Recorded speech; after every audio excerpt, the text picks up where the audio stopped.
네, 새로운 피조물들의 새로운 삶의 방식이라는 제목으로 말씀 전하겠습니다. 기독교 절기에 관해서 이런저런 의견들이 많이 있습니다. 개혁주의 입장에서 모든 절기는 날 중심이 아니라 예수님의 오심과 그분의 사역에 집중됩니다. 예수님께서 이 땅에 오셔서 이루신 사역으로 모든 것이 완성이 되었기 때문에 구약적 사고방식의 그러한 절기 준수는 우리에게 이제 아무런 의미가 없습니다. 이제는 율법적인 의무가 우리에게 없습니다.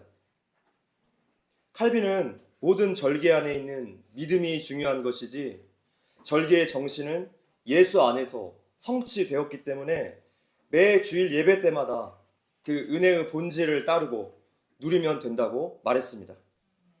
지금 이렇게 주일 예배 안에 이 모든 은혜와 정신이 녹아들어 있다는 것입니다.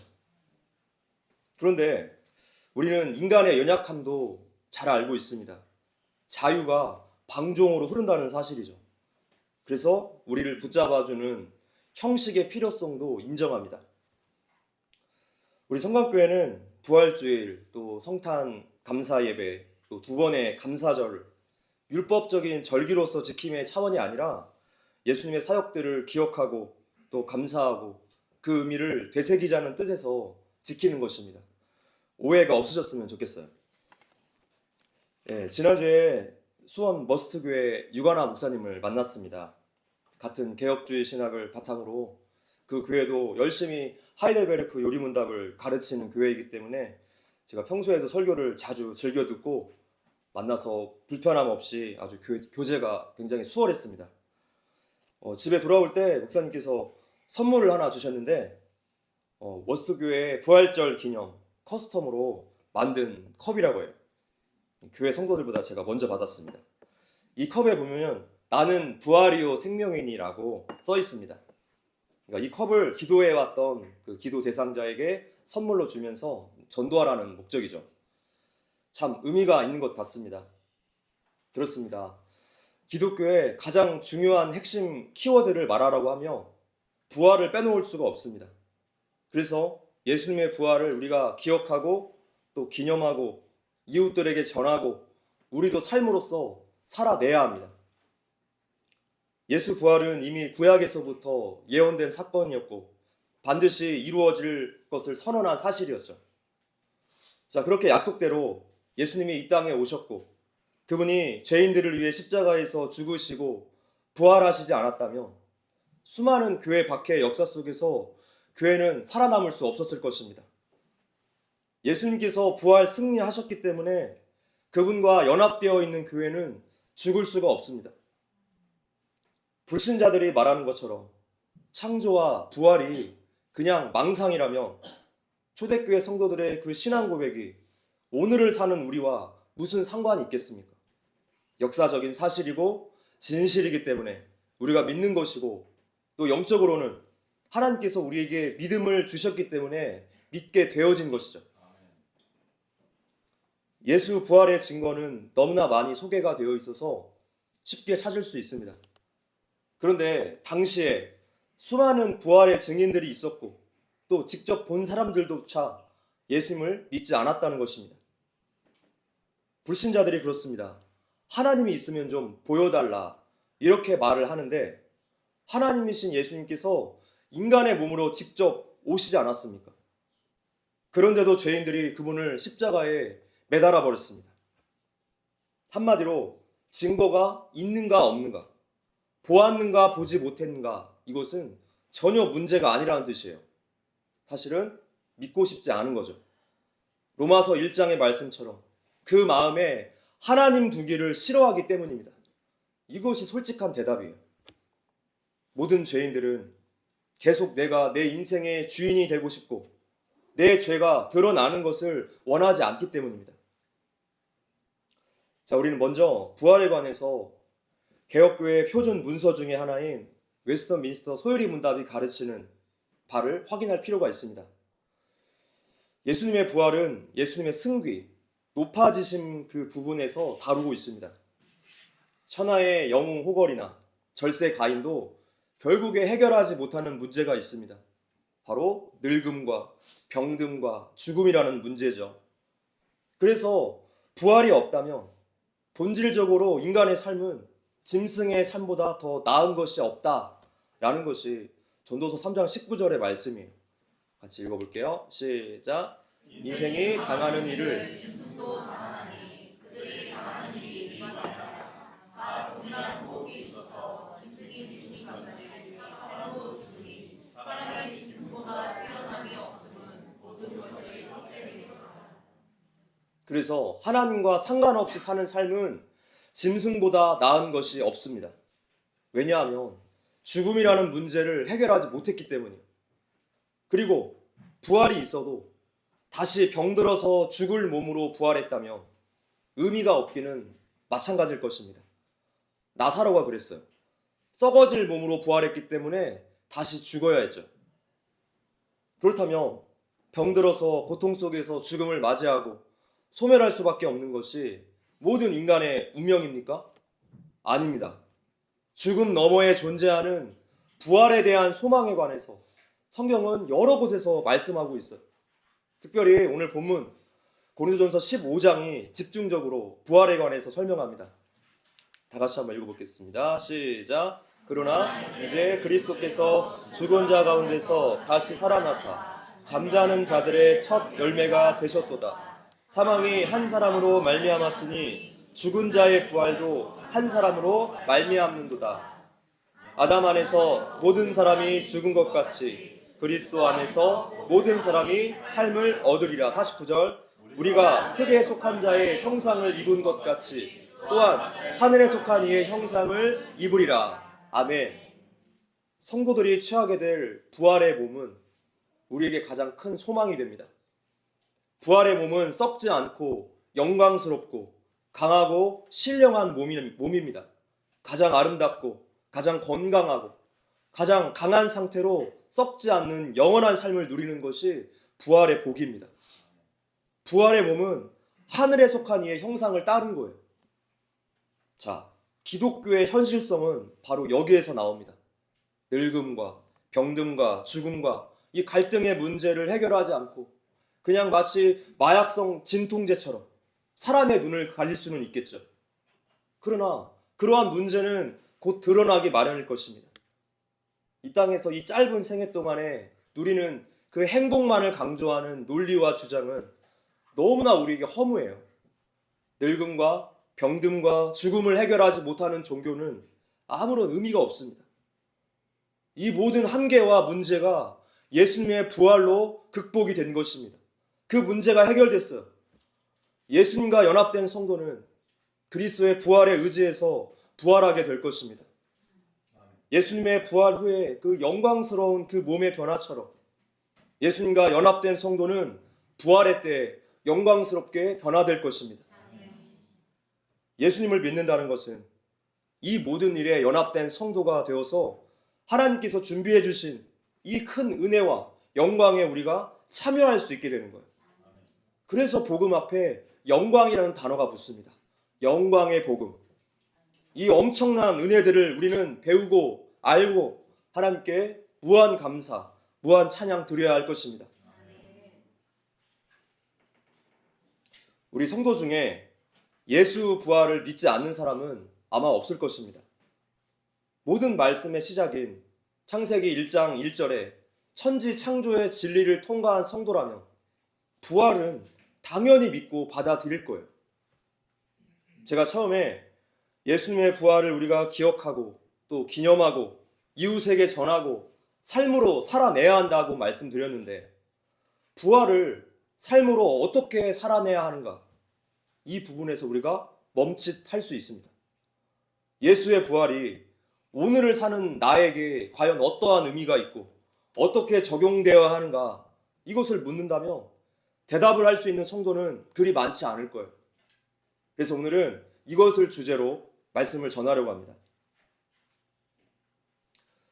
예수님과 연합된 우리가 죄에 대한 죽음과 함께 하나님은 성도들에게 부활의 새 생명, 새로운 피조물이 되게 하셨습니다. 고린도후서인데요. 같이 읽어볼게요. 시작. 그런즉 누구든지 그리스도 안에 있으면 새로운 피조물이라. 이전 것은 지나갔으니 보라 새 것이 되었도다. 아멘. 자, 이것은 추상적이고 먼 미래의 일이 아니라 하나님이 오늘 우리에게 주신 새로운 삶의 방식이고 구체적인 삶의 지침입니다. 성도는 구원받은 이후에도 너 혼자 최선을 다해서 살아봐라 라고 하지 않으시고 성령님의 인도하심으로 새 삶을 살 수 있도록 계속 인도됩니다. 즉 구원받은 성도는 가치관, 삶의 방식이 달라진다는 것에 있어요. 누가복음 말씀 읽어볼게요. 시작. 그런데 나사로라 이름하는 한 거지가 헌데투성이로 그의 대문 앞에 버려진 채 그 부자의 상에서 떨어지는 것으로 배불리려 하매 심지어 개들이 와서 그 헌데를 핥더라. 이에 그 거지가 죽어 천사들에게 받들려 아브라함의 품에 들어가고 부자도 죽어 장사되매 그가 음부에서 고통 중에 눈을 들어 멀리 아브라함과 그의 품에 있는 나사로를 보고. 거지 나사로는 이 땅 가운데 부자가 먹던 빵 부스럭이나 먹고 살았던 그런 사람이었습니다. 반면에 부자는 매일매일 잔치를 벌일 정도로 아주 잘 먹고 잘 살았죠. 배부르고 등 따뜻하니 집이 없이 떠도는 거지 나사로를 마치 벌레 보듯 취급했어요. 자, 그런데 이 두 사람이 죽고 나니까 상황이 정반대가 됩니다. 나사로는 하나님 품에 안겼는데 부자는 물 한 방울도 마실 수 없는 그 극심한 고통 가운데 버려졌어요. 무엇을 말씀합니까? 이 땅의 기준과 하늘의 기준이 완전히 다르다는 뜻입니다. 만일 교회가 눈에 보이는 것만 추구한다면, 성도가 눈에 보이는 것만 추구한다면 예수님을 믿는 공동체가 아닙니다. 이런 것들은 예수님께서 부활을 통해서 우리에게 알려주시고자 하는 것과는 전혀 관계가 없기 때문이에요. 부활신앙은 쉽게 말해서 아등바등하는 삶, 세상 일에 잔뜩 얽매이고 세상 썩어질 것들의 종처럼 사는 삶으로부터 자유한 삶이에요. 세상 헛된 것에 마음 두지 않고 하늘의 것을 구하는 삶입니다. 부활신앙은 영원한 것을 기준으로 하기 때문에 현재의 삶에 일희일비하지 않아요. 이것은 또한 종말론적인 삶의 방식이라고도 할 수 있을 거예요. 우리는 요한계시록을 계속 보면서 1세기 소아시아 교회의 상황들을 많이 알게 되었습니다. 터키 갑바도기아에 있는 데린 쿠유라는 지하 동굴은 마치 지하 도시처럼 생겼습니다. 무려 5,000명을 수용할 수 있는 규모라서 지하 도시라고 불리워졌어요. 초기의 기독교인들은 부활신앙을 지키기 위해서 이 동굴에서 평생을 살아야 했습니다.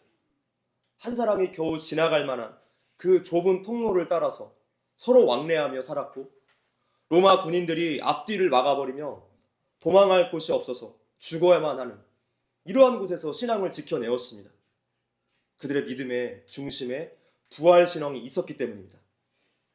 영원한 것을 소망하기 때문에 부활신앙은 분명히 현재의 삶에 강력한 영향력을 줍니다. 오늘날 우리들은 영원한 것, 천국 상급에 대해서 믿고 알고 있지만 그것을 사모하지는 않습니다. 오늘 우리가 드리는 기도의 내용을 좀 보십시오. 우리의 기도는 온통 이 땅에서의 부와 건강, 또 형통에 관한 내용으로 가득 채워져 있지 않습니까? 지금 나라가 무너져 내리고 있는데 입을 꾹 다물고 아무 일 없는 양 애써 외면하고 기도를 멀리하고 있지 않습니까? 요즘에 수요 구국기도회 또 유튜브에 새벽 묵상을 계속 올리고 있는데 온라인이건 현장 예배건 참여도가 계속 줄어들고 있습니다. 마음이 해이해졌다는 증거 아닙니까? 이렇게 마음을 놓고 기도하지 않는데 이 나라의 회복을 기대하십니까? 말씀 앞에서 내 영적인 상태를 분명히 바라봐야 합니다. 지금은 마음 놓을 때가 아닙니다.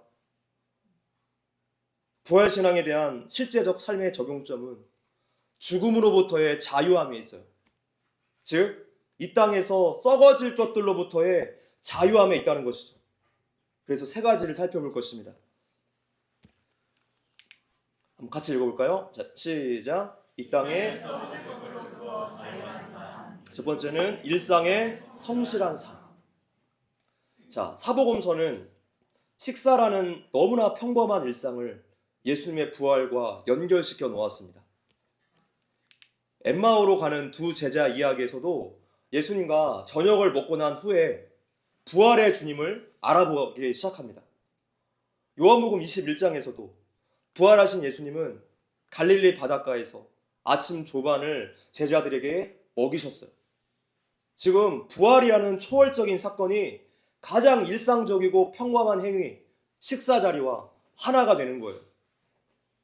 부활신앙이란 갑자기 어떤 능력받아서 생겨나는 것이 아닙니다. 끊임없는 일상을 하나님 나라와의 질서와 삶의 방식으로서 우리가 부단히 살아내는 것에 있어요. 로또, 일확천금과는 성격이 거리가 멀죠. 그래서 우리 성광교회는 수련회가 없습니다.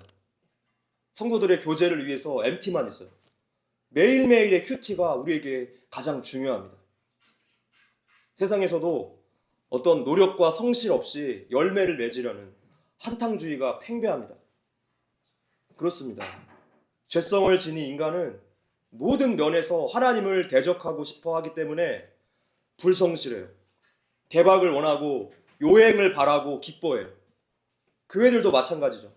부흥회, 수련회, 프로그램 등등 1년 내내 이벤트 행사로 바쁘게 돌아가지만 그 어떤 것도 우리가 바라는 그 갈급함을 채워주지는 못할 거예요. 그러면 또다시 다른 줄에 가서 줄서기를 반복하겠죠. 그렇게 어느새 영성 소비자들이 되어가는 것입니다. 이 땅에 마음을 두지 않고 천국의 삶을 바라보는 일상의 성실성이 우리에게 필수입니다. 우리 예수님 또한 33년이라는 일상을 그렇게 사셨어요. 그렇기 때문에 일상의 성실성은 인내와 연단이 그 밑바탕을 이루고 있습니다. 신의 상대라는 책에 나오는 한 대목입니다. 한 구멍가게 사장님이 있었어요. 그는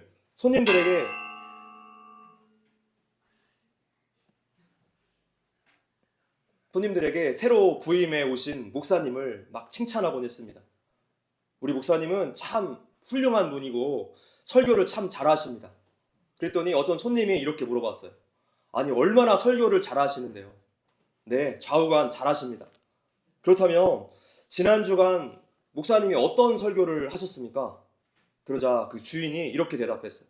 저는 목사님 설교를 들어본 적이 없습니다. 네? 아니, 설교를 들어본 적도 없으면서 어떻게 설교를 잘하는지 압니까? 그 말에 그 구멍가게 사장님이 이렇게 대답했어요. 그 교회에 다니는 사람들이 목사님께서 새로 오신 다음부터는 외상값을 너무나 잘 갚습니다. 우리는 얼마나 쉽게 일상과는 단절된 그런 의미 없는 종교 행위에 빠져 있는지 몰라요. 하나님 이야기, 복음이 우리 삶의 내용을 이루고 있는 이런 일상적인 행동과 대화로부터 단절이 될 때 신앙생활은 그야말로 형식화되어 가요. 교회에서만 이루어지는 신앙이 되는 거죠. 지금 이 문제가 강하게 부각된 것이 바로 오늘날의 정치의 영역 아닙니까? 하나님의 나라와 그분의 기준은 교회에서만 말하고 평일 사회에서는 내 취향대로, 내 기준대로 하겠다는 거예요. 하나님이 주인이라고 고백하면서도 정치 영역에서만큼은 내 마음대로 하겠다는 것입니다. 하나님을 대적하고 있는 줄을 몰라요. 성도가 현재 이 땅에 살고 있는 이유는 우리의 삶의 근원이 어디에 있는가? 그 삶이 구체적으로 어떤 것인가? 세상에 증명하기 위해서예요. 우리의 일상이 말과 생각이 살아계신 하나님과 분리되어서 단지 공허한 하나님 이야기로 전락해 있다면 그야말로 맛을 잃은 소금이 됩니다. 이렇게 죄된 본성을 거슬러 올라 이 땅에 썩어질 것들로부터의 자유한 삶, 그 첫 번째는 끊임없는 일상의 성실성이라고 할 수 있습니다. 성실하신 하나님의 성품을 닮아서 우리도 성도답게 그 하루를 하나님의 방식대로 살아내는 것에 있어요. 예수 십자가와 부활의 은혜에 연합된 새로운 피조물들은 이렇게 하나님의 방식을 따라 살아야 할 것입니다. 할렐루야. 두 번째는 고난을 넉넉히 이기는 삶입니다. 부활신앙을 붙잡은 성도는 고난을 바라보는 눈이 달라졌어요. 그 고통이 영원한 것이 아니라 일시적인 것이기 때문입니다. 17세기 영국이 역병과 화재와 내란으로 인구의 3분의 1이 죽는 극도의 그 혼란의 시대에 70세의 나이로 2년 동안 감옥살이를 하면서 리처드 백스터는 성도의 영원한 안식이라는 책을 남겼습니다. 보통 사람들이 생각하기에도 환란도 이런 환란이 없었어요. 그런데 그 책에는 단 한 구절의 의문도, 불평도, 원망도 적혀 있지 않았습니다. 하나님과의 영원한 안식을 우리의 최종 목표로 정하게 되며 오히려 고난은 눈에 보이는 세계가 마치 우리가 영원히 있어야 할 곳으로 착각하는 것을 막아준다라고 말하고 있습니다. 바울은 로마서 8장에서 이렇게 말씀했어요. 같이 읽어볼게요. 시작.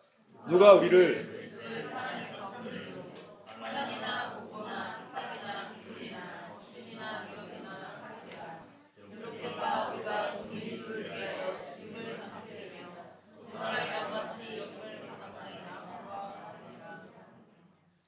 우리의 삶에서 가장 중요한 문제는 우리를 예수님의 사랑에서 끊을 수 있는 사람이나 그 무엇이 과연 있는가? 바로 이 질문에 있습니다. 이 문제가 우리 삶에서 가장 중요한 이유는 우리 안에 있는 모든 걱정, 의심, 근심, 불안들이 바로 여기에서 파생되어 나오기 때문이죠. 바울의 편지를 읽는 첫 번째 독자들이나 오늘 우리들이나 예수님의 사랑에서 우리를 끊을 수 있는 것처럼 보이는 것들이 이 세상에 참 많이 있습니다. 나라 전체의 공산화로 교회 박해가 더욱 가까이 오고 있기 때문이고 또 개인들의 고통들도 있을 거예요. 우리가 종일 주를 위하여 죽임을 당케 되며 도살할 양같이 여김을 받았나이다. 시편 44편 22절 말씀처럼 실제로 역사 속에서 하나님의 백성들은 늘 고난과 죽음에 직면하여 살아왔습니다. 왜 그렇습니까? 이것을 도구로 사탄이 하나님의 은혜로부터 성도들을 떨어뜨리고 멀어지게 하려고 하기 때문이에요. 그런데 바울은 지금 이러한 최악의 상황에서조차 우리가 넉넉히 이긴다라고 강력하게 선언합니다. 읽어볼게요. 시작. 그러나 이 모든 일에 우리를 사랑하시는 이로 말미암아 우리가 넉넉히 이기느니라. 아멘. 넉넉히 이긴다라는 말은 무슨 뜻일까요? 이 말은 어떤 승패에 관한 개념이라기보다는 어떤 선을 넘어선 무조건적인 승리를 뜻합니다. 야구에서 점수차가 너무나 많이 날 때 콜드게임으로 경기를 중단하는 경우가 있죠. 이겼는데 그냥 이기는 정도가 아니라 최상급의 승리를 뜻해요. 이것이 콜드게임입니다. 우리 성도들은 콜드게임을 하게 된다는 거예요. 왜 그렇습니까? 예수님께서 부활 승리하셨기 때문이에요.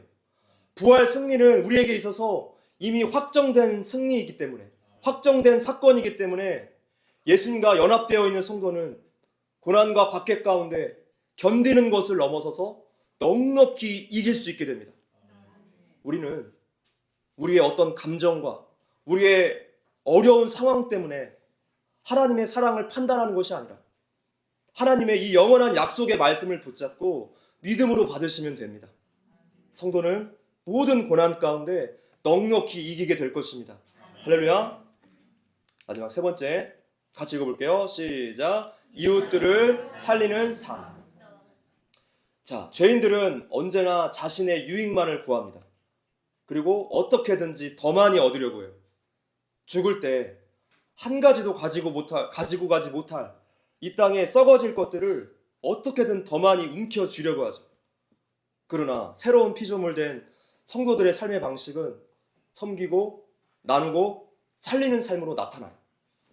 그것이 누가복음 19장에서 삭개오가 예수님을 만났을 때 보여준 분명한 삶의 변화였다는 것이죠.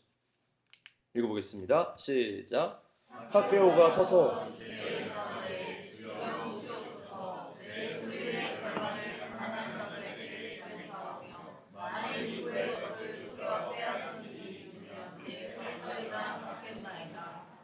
지금 삭개오 안에 주인이 달라졌다는 뜻이에요.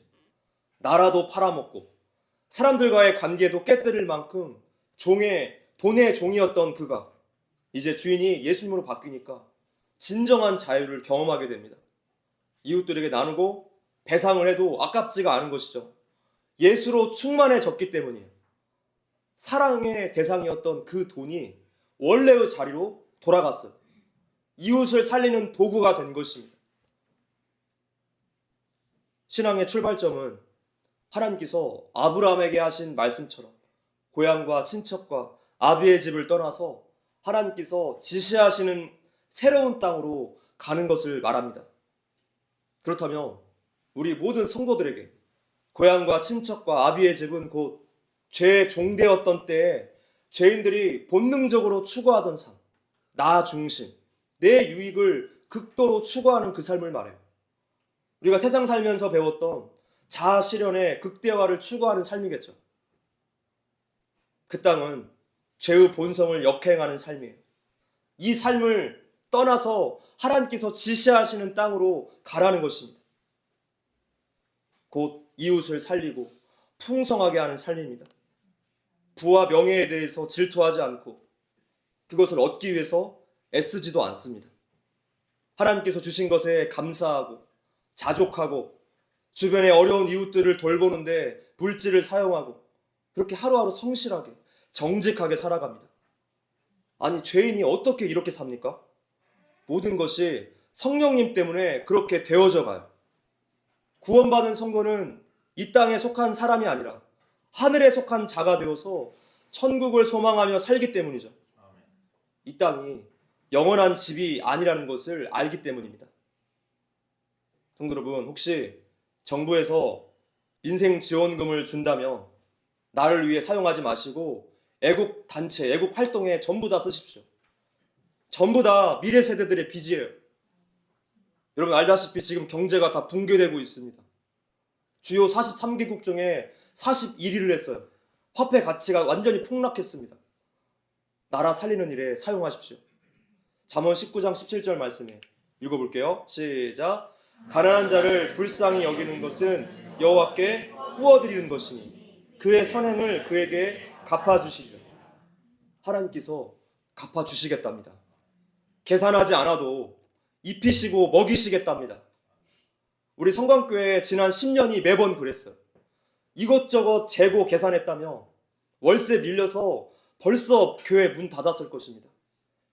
배수의 진을 치고 재정 부분에서 끝까지 믿음으로 순종했습니다. 말도 안 되는 상황 가운데서도 시마다 때마다 하나님께서 공급해 주시는 그 은혜로 여기까지 왔어요. 내 유익을 포기하고 이웃을 살리는 삶은 이 땅에 썩어질 것들로부터 자유한 새로운 피조물들의 삶의 방식이에요. 이렇게 부활신앙은 성도들의 현재 삶에 강력한 영향을 미칩니다. 말씀을 맺겠습니다. 부활신앙은 미래의 일뿐만이 아니라 곧 우리가 살아가는 삶의 방식에 혁명이 일어나는 것입니다. 죄의 본성을 거스르는 일이기 때문에 부활 승리하신 예수님께 연합되어서 성령님이 내주하시는 성도들만이 살아갈 수 있는 삶의 방식이겠죠. 우리는 세상에 썩어질 것들을 위해서 쓸데없는 시간과 물질과 재능을 낭비할 시간이 없습니다. 하나님이 주신 이 새로운 삶을 가지고 모든 일에 부활과 영원한 생명과 관련되도록 살아야 돼요. 우리의 일상을 끊임없이 영원한 생명에 접속해야 합니다. 이 땅에 대한 집착을 버리고 영원한 그 나라를 위해 살아야 하는 것이죠. 그런즉 너희가 먹든지 마시든지 무엇을 하든지 다 하나님의 영광을 위하여 하라. 바로 이 삶입니다. 예수님께서 죽으심과 부활로서 우리가 얻게 된 은혜와 영광이 어떠한 것인가 분명히 알아야 합니다. 알아야지 진심이 나와요. 예수님의 부활에 연합된 우리에게 주신 새로운 삶의 방식, 주 안에서 자유하십시오. 아멘. 함께 우리 찬양하겠습니다.